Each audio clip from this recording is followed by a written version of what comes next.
આંતરરાષ્ટ્રીય યોગ દિવસ 2025ને હવે ગણતરીના દિવસો બાકી રહ્યા છે ત્યારે યોગના પ્રચાર અને પ્રસાર માટે અમદાવાદના દૂરદર્શન કેન્દ્ર પરિસરમાં યોગ નિર્દેશન કાર્યક્રમનું આયોજન કરવામાં આવ્યું હતું।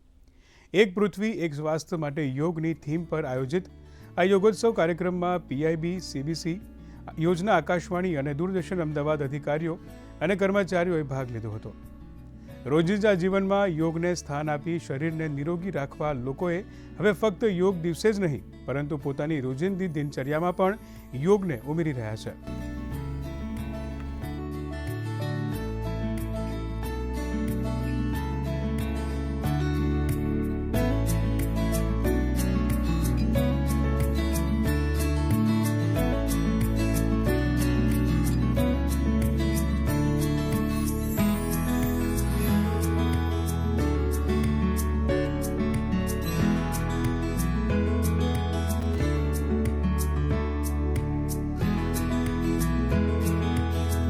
યોગનું મહત્ત્વ લાઈફમાં જીવનશૈલી સુધારવા માટે યોગનું ખૂબ મહત્ત્વ રહેલું છે।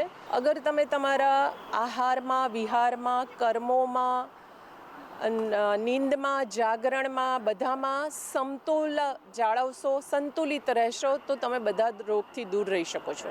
દૂરદર્શન અને આ ત્રણેય પીઆઈબી, દૂરદર્શન આકાશવાણીના સ્ટાફ દ્વારા અહીંયા દૂરદર્શનના પરિસરમાં ખૂબ સારી રીતે યોગનું આયોજન કરવામાં આવ્યું। આમાં આપણે અલગ અલગ પ્રકારના જે સરળતાથી થઈ શકે અને શરીરને લાભ થઈ શકે એવા યોગો આપણને અહીંયા આગળ કરવા મળ્યા। દૂરદર્શનના કેમ્પસમાં એક સરસ યોગના પ્રોગ્રામનું આયોજન થયું। દૂરદર્શન, આકાશવાણી, પીઆઈબી બધા જે મીડિયા યુનિટ્સના કર્મચારીઓ, અધિકારીઓ ખૂબ ઉત્સાહભેર ભાગ લીધો અને પ્રાણાયામ છે, અનુલોમ વિલોમ છે, ભ્રામરી પ્રાણાયામ છે અને જુદા જુદા આસનો છે એનો બધા જ કર્મચારીઓએ ખૂબ ઉત્સાહભેર આસનો કર્યા અને અહીંયા એક્યુપ્રેશરનું પણ શીખવાડવામાં આવ્યું।